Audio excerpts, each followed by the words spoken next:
I thought it was a surprise date. Turns out she booked a couple's massage with her ex. Yeah, you read that right. Imagine walking into a spa thinking your partner has planned this sweet romantic day for just the two of you. You're already touched. That she went through the effort. You're feeling kind of special, maybe even guilty for not having thought of something like this first. And then you step into the dimly lit room with the candles and the soft music, only to find out you're not the one she booked it with. You're the outsider. You're the intruder. The real couple in that couple's massage. Your girlfriend and the man you thought was her past. Let me back up because the way it happened still feels surreal. We'd been dating almost 2 years at that point. Things weren't perfect. What relationship is? But I thought we were solid. We lived together. We had routines. We had that shorthand couples develop, where you can say one word and the other knows exactly what you mean. She wasn't just my girlfriend. She was my person. One Friday night, she came home grinning. That mischievous kind of grin she got when she was planning something. Clear your schedule tomorrow, she said, tossing her bag down. I've got a surprise date planned. I lit up. She wasn't usually the planner. That was my role. I booked the restaurants, the movie tickets, the weekend getaways. So the idea that she'd taken the reins, it felt good.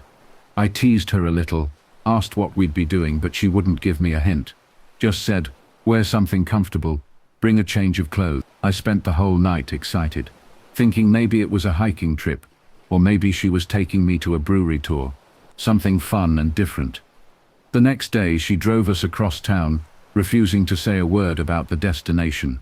She was practically bouncing in her seat with excitement. I loved seeing her like that, and it made me feel closer to her.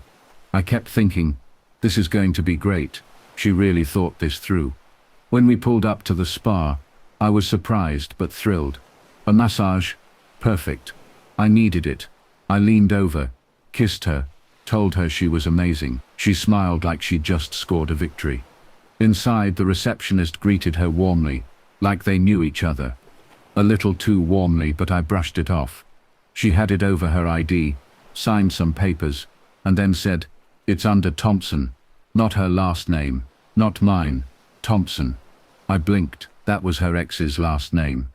My stomach flipped, but before I could say anything, the receptionist smiled and said, "Ah yes, the couple's package. Right this way." Couple's package. I followed in a daze, my brain trying to rationalize. Maybe it was a mix-up. Maybe she'd accidentally used an old account. Maybe. And then we entered the room. 2 massage tables, side by side, candles flickering, the soft scent of lavender in the air, romantic music playing low, and standing by the far table, slipping off his watch, like he owned the place, was her ex. I froze in the doorway, my pulse hammered in my ears. He looked up, saw me, and his eyebrows shot up too. Hey, he said like I was the one who didn't belong. She rushed forward, putting her bag down, avoiding my eye. "Oh my God, you're early," she muttered, half to him, half to herself. I couldn't even form words at first. I just stared at her, then at him, then back at her. Finally, I managed, "What the hell is this?" She spun around, forcing a laugh that sounded fake, even to her own ear. "It's not what it looks like." That line. That cursed line. Anytime someone says that, you already know it's exactly what it looks like. The receptionist had already slipped out, closing the door behind us, leaving me standing in that suffocating lavender-scented room. With the two of them, I pointed at him. "Why is he here?" She stammered. I booked this weeks ago, and they mixed it up." "Cut the crap," I snapped. "You booked it under his name." Her face went pale. He shifted awkwardly, clearly uncomfortable but not denying it. The silence told me everything. The rage that built inside me in that moment is hard to explain. It wasn't just anger. It was humiliation, betrayal, disbelief, all rolled into one. This wasn't some hidden text thread, some sneaky late-night phone call. This was in person, right in front of me, like she didn't even care if I found out. I turned to leave, but she grabbed my arm. "Wait, please. Just listen." "Listen to what?" I barked, yanking my arm free. "Listen to you explain how a couple's massage with your ex was supposed to be our special date." He stepped forward, holding his hands up. "Look, man, I didn't know she'd bring you." "Shut up," I snapped. my voice sharp enough to make him back off. She started crying then, babbling about how it was a mistake, how she just wanted closure, how it wasn't romantic. It was just, I don't even know what excuse she tried to spin. Because my brain stopped processing. Closure doesn't happen half naked on a massage table with candles and lavender oil. I stormed out. Didn't even wait. Left her standing there with him in that room. I don't even remember the drive home. I was on autopilot, my knuckles white on the steering wheel, my mind replaying every moment of our relationship like a film reel, suddenly colored by lies. Later that night, when she came home, I was waiting. The first words out of her mouth were, "It's not like that." I laughed bitterly. "Then explain it to me. Explain how a couple's massage with your ex is supposed to mean nothing." She collapsed onto the couch, covering her face. I missed him. Not like that, but as a friend. I thought maybe if we did something intimate, but not sexual, I could finally get it out of my system.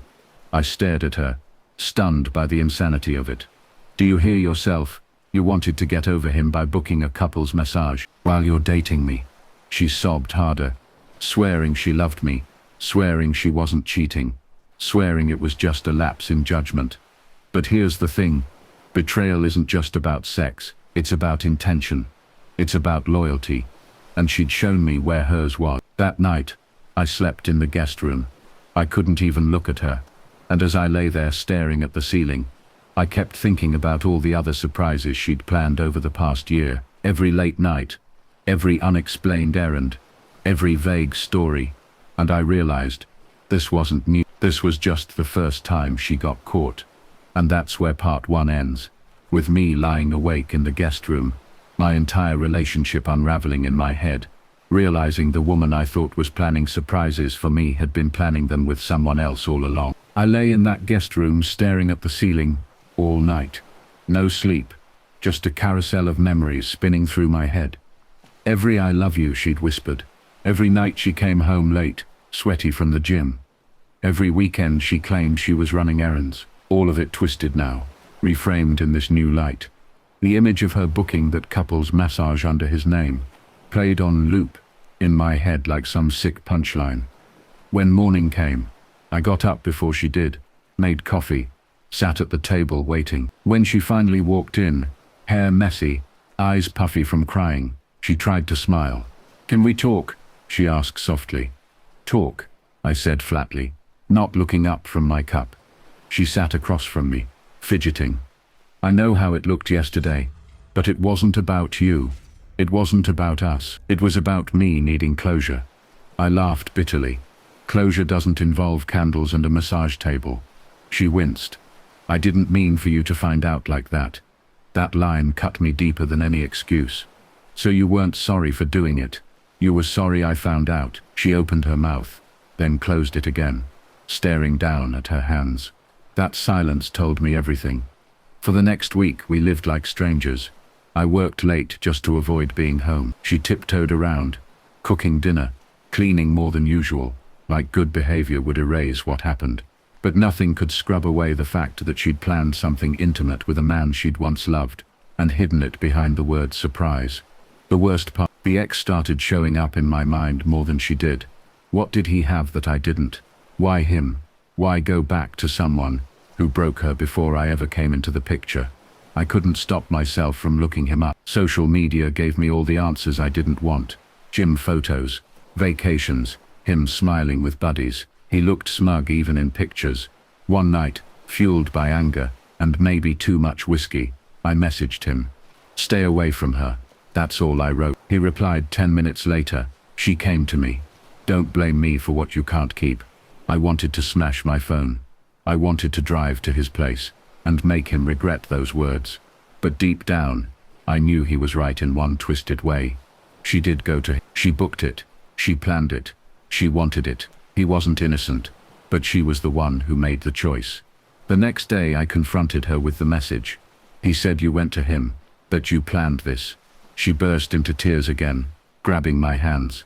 I was confused. I didn't know what I wanted. I thought maybe seeing him would prove I didn't need him anymore. "By pretending you were with him," I snapped. "By excluding me from your own relationship." She shook her head desperately. No, I swear it was about me figuring out my feeling. But I love you. I choose you. Her words rang hollow, because if I was really her choice, she wouldn't have needed to test it in the first place. Love isn't an experiment. It's a commitment. I told her I wanted space, packed a bag, stayed at my buddy's place. That week away was eye-opening. My friends, who'd always been polite around her, suddenly started spilling what they'd noticed. Her constant phone checking at dinners, her vague stories, her defensiveness when anyone asked where she was. We didn't want to say anything, one of them admitted, but dude, we all thought something was off. Hearing that made me feel like the biggest fool alive. Everyone saw the cracks but me, for I'd been so wrapped up in believing we were solid, that I ignored the signs staring me in the face. After a week, I went back to the house, not to reconcile but to talk. She looked hopeful when I walked in, like maybe I'd forgiven her, but the look on my face killed that hope quickly. This isn't going to work, I told her. Her eyes filled with tears. Please don't say that. We can fix this. Therapy. Anything. I shook my head. You booked a couples massage with another man. You planned it. You wanted it. That's not something you fix. That's who you are. She collapsed on the couch, sobbing. I didn't comfort her this time. I didn't reach out. I just stood there, watching the woman I thought was my partner dissolve into someone I didn't recognize. The breakup wasn't instant, but it was inevitable. We went through the motions, splitting stuff, signing papers, telling friends and family. Everyone had their opinions. Some blamed her. Some blamed me for not seeing it sooner. But at the end of the day, blame didn't matter. What mattered was the truth. The relationship was dead, the moment she chose him. Months later, I found out through a mutual acquaintance that she and the ex didn't even last. Whatever spark she thought she was chasing fizzled out quick. She ended up alone. And maybe that's karma. Maybe that's just life. But by then I didn't care. What I cared about was rebuilding myself. Therapy helped. The gym helped. Ironically, I started going regularly. Not because I wanted revenge, but because lifting weights made me feel strong again. Honest. The barbell doesn't lie. You either put in the work or you don't. It's not like love, where someone can look you in the eye and swear they're committed while booking spa dates with someone else behind your back.